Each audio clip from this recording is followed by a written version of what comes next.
एक बार एक बहुत प्रतिष्ठित राजा होता है, लेकिन उसके कई सालों तक उसकी संतान नहीं होती है।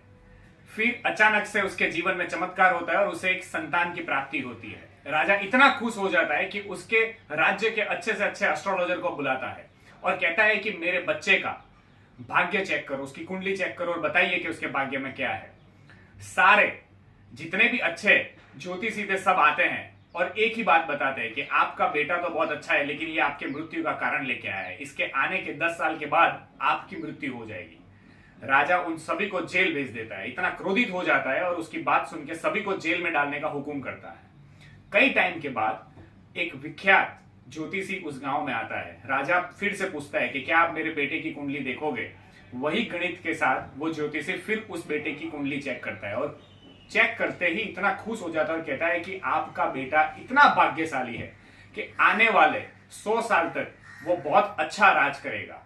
और फिर फुल स्टॉप कर देता है और ये राजा खुश होते हैं और कहता है खुशी के मारे कि आपको जो चाहिए उसके बदले में वो मांगिए। तो ये एस्ट्रोलॉजर कहता है कि आपने जिन लोगों को कैद किया है, मेरे जैसे भाइयों को, उनको आप आजाद कर दीजिए, मुझे उतना ही चाहिए। फिर उस राजा ने पूछा कि आपने ऐसा क्यों कहा। तो ये एस्ट्रोलॉजर ने बताया कि उनकी गणित और मेरी गणित दोनों की सेम है, लेकिन उनकी केवल भूल मात्र ये है कि उन्हें जो बताना था उन्होंने वो नहीं बताया, जो नहीं बताना था वो आपको बता दिया।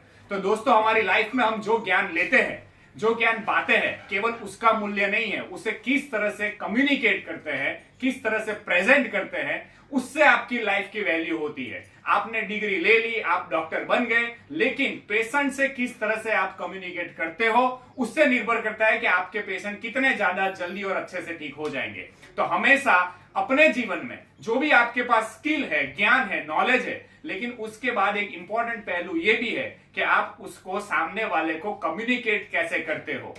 Keep this in mind, be unstoppable.